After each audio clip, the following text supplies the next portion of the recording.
Hi, welcome to today's episode of your favorite daily podcast, A Couple of Things, a podcast about things. Today we're on episode 160, and I'm going to do a continuation of something I've talked about in the last two episodes, so stick around.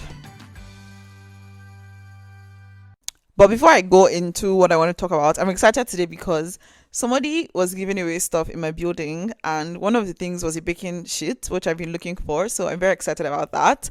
But on to today's episode. So it's a continuation of yesterday's episode, kind of, and also the one the day before. So the day before, I talked about what it feels like, or how it feels sometimes when it feels like you're working hard and there is no reward for that labor. And yesterday's episode was all about over preparing, and I was talking about my Dutch exam and how I felt over prepared and everything. And there were two things that I wanted to talk about relating to that. First thing is, you actually don't know that you're over prepared until you face the situation. So the right amount of preparation is not really clear until after you have experienced the thing. So I guess the moral lesson there is just to prepare as much as you can, as hard as you can, and put in your best effort. Which then brings me to the second part of this, which is about effort and the amount of effort that we put into things, which is what this episode is going to be about. Hi, thanks for listening so far. Just to pop in to say, please send me questions. I'm running out of things to talk about, so send me questions or suggestions. The link to do that is in the description box of the episode. Also, subscribe. Thanks. Okay, let's get back into the episode. So yesterday I talked about how over preparing and seeing the reward of that, and the first day I talked about how you may work really hard, but it may feel like you are not seeing the reward of that. And the thing that connects those two topics is effort, the amount of effort that you put into something. And something that I've been thinking about since I published the episode on not seeing the reward of your labor, so to say, and I talked about like the things that are keeping me going in when I feel that way. Something else that keeps me going, which I didn't talk about then, is about how when you know that you have put in your best effort, you've done your best, you've done everything that you could possibly do, everything that is in your control, you have done to the max of your ability. You can then there's a level of comfort that comes with that, at least for me, which is that I know that I have done my best. Like everything that I should have done, I did. The outcome of it is not necessarily in my control, but the parts that are in my control, the things that I had control over, I did the very best with that.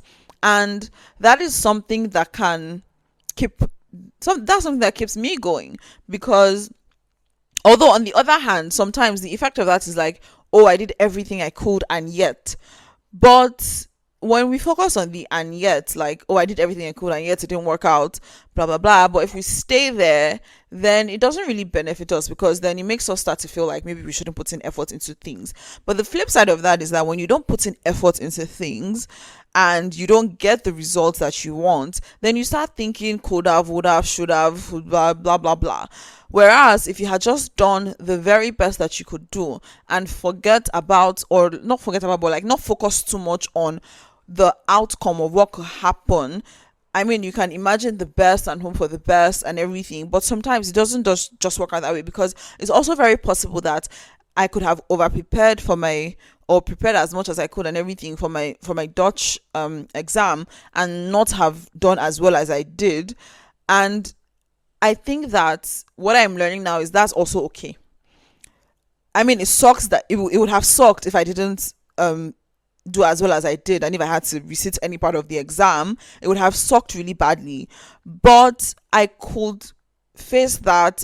I would have been able to face that knowing that I did my very best, as opposed to if I had not done my very best, if I had just done a shoddy work, not really prepared for it, and then I didn't pass, then it would have just been like, I would have, I could have, I should have. And I think that is a worse place to be in than to be in the place where I did my best but it didn't work out the way that I wanted it to. Because in the episode where I talked about something that I really regret, the regret was I didn't do my best. I didn't show up in the best way that I could have. And I didn't do the thing that I really wanted to do the way that I wanted to do it, because I was behaving in a way that I believed that the judges wanted me to behave. I was saying what I believed they wanted me to say, not what I actually really believed I wanted to say. So yeah, so what I the main thing that I have taken away from the past 2 episodes that I've talked about effort and hard work and all of those things is that no matter the situation and the circumstance, no matter whether the outcome looks like what I desired or not, no matter if it feels like nothing is happening, if I am confident that I have done the very best that I can and put my energy in the direction that I wanted it to go, putting in my best effort, and it doesn't still work out, then I can rest assured, I can be comforted by the fact that I actually did do my best, as opposed to if I didn't do my best and I just did a shoddy work and then it didn't work out, then it will just be regret. And I think regret is a really, really, really terrible emotion to experience. So I'll rather keep doing my best even though I may not get what I wanted. Thanks for listening. That's it for today. Bye. Thank you for listening to today's episode of A Couple of Things. If there was anything you found interesting or insightful, or you enjoyed the episode, please do share to someone or multiple people. Like, leave a comment, and definitely do subscribe and all the nice things. Bye.